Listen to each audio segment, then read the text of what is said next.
some of the most powerful stories recognized here offer searing and heartbreaking accounts of individuals struggling to adapt to the relentless climate emergency. Our next winner offers profound glimpses of the human cost of climate change, along with resilience and sometimes hope. This story is so big, and it's on every continent, in every city on Earth, and in fact, it affects every human being on the planet. The work that's been done for covering climate now, that has received these awards, showing the impact now as people face drought, fire, extreme weather linked to climate crisis, has extraordinary impact. It's an in-depth conversation, locals interviewing locals, giving us an inside perspective on life in the Arctic. The winning entry in our audio-radio category, Alaska Natives on the Front Line. This collaboration from Jenna and Qannik Glenn is a series of conversations with the indigenous community of Utqiaġvik, Alaska. It was part of America that you don't often hear about. And it wasn't done by outsiders going in and telling you about Alaska. It was about people who live in the community, who know that community really well. You are actually the winners of your award. Wow, Alice! Wow, I might cry. I feel so emotional for some reason. Yeah, my heart is palpitating. That's incredible. It was really important to me that I approach this project in a really intentional way and thoughtful way, because it's not just a dot on a map. It's, my hometown. I mean, you think about this last fall whaling. For whatever reason, the whales weren't there. Guys went out 30 or 40 times with their boats, and we only got one whale for the whole community, so it's still not easy. Alice and I came across this reporting that looked at the way that climate change is talked about in major media outlets. And it's often a reporter that's like, we call a parachute reporter, that comes in for a short amount of time and doesn't know the community that reports on it. And the language they use is often language of loss, cultural extinction, language extinction, all of these really brutal words with negative connotations. And Alice and I wanted to avoid that and really wanted to just hand the mic to the people that are most impacted by it and see what they had to say. This is the first time I ever heard that our cellar's over 100 years old, and I don't remember it ever thawing out like you did this last summer. But we had caught it just in time, so nothing had spoiled. A reality we often forget is that the climate crisis impacts communities of color first. And so that was what was particularly unique about this piece, is that it not only told us climate crisis is real, it's coming, it's here, but it showed us the communities who are feeling that day-to-day impact on their economy, on their food, on their livelihoods, on their safety. One of the very heartening aspects of that story that comes through is that these people do not see themselves just as victims, although you could argue that they are, but they are focused on solving the problem. Living in the Arctic is not easy, but with that hardship comes ingenuity. Everyone had the same sentiment of like, we're here, we've always been here, and we're always going to be here. That's like something that I know as an Inupiaq woman, and that's what I really wanted to share. I hope that reporters and people continue to highlight innovative solutions with the problems. I think that's a big thing, is solutions journalism, and opening the door to not just saying, oh wow, look at this community that is gonna fall into the ocean, but saying like, look at how they're funding a seawall to prevent that from happening.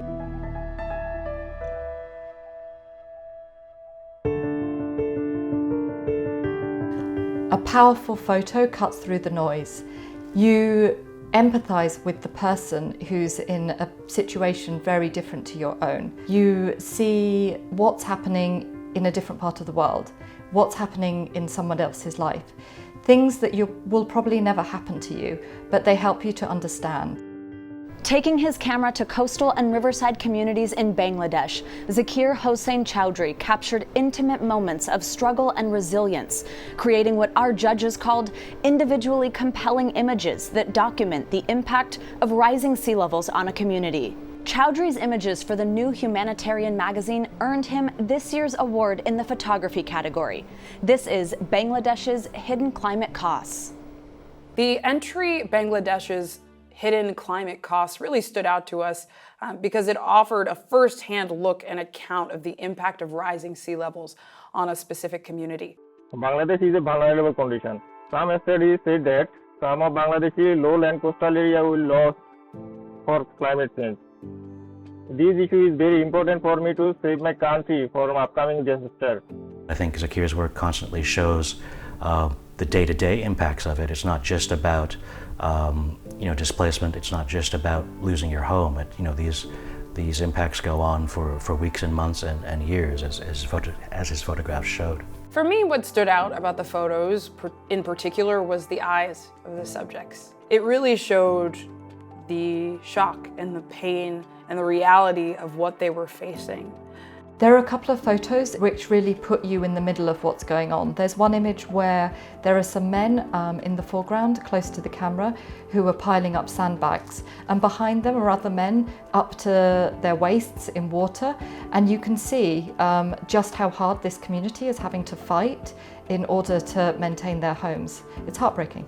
These sandbags and embankments are all that protect this particular village from some of the inundation, but realistically, those should be a fairly temporary measure as far as disaster risk reduction goes. But for these particular people, that's what they can count on for now. Just think for a while that they are very innocent. Those people really don't know how they will go in their near future after lost their homes.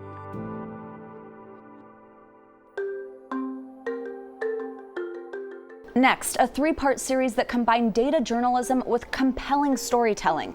The winner in our special coverage category, The Great Climate Migration, A Warming Planet and a Shifting Population.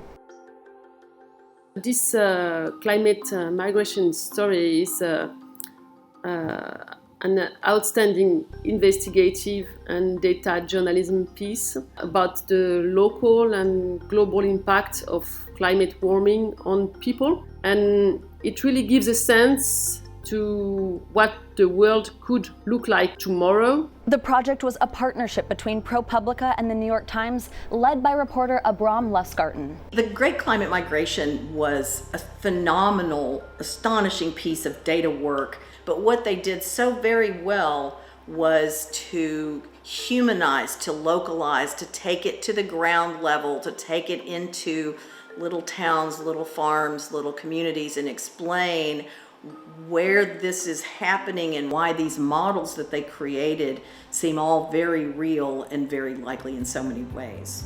We see this incredible use of data to illustrate the way in which people migrate as a result of climate change, and it's illustrated visually in a way that you can easily grasp. And that's integrated with a more traditional narrative, written storytelling, which uses sort of typical ways of grabbing readers. The model tries to account for some of the complex factors that go into people deciding to move and migrate, economic factors and family and safety, and then climate on top of that. But it suggests, approximately 30 million additional people coming to the United States as the climate warms, and 5 to 7 million of those people being exclusively driven by climate.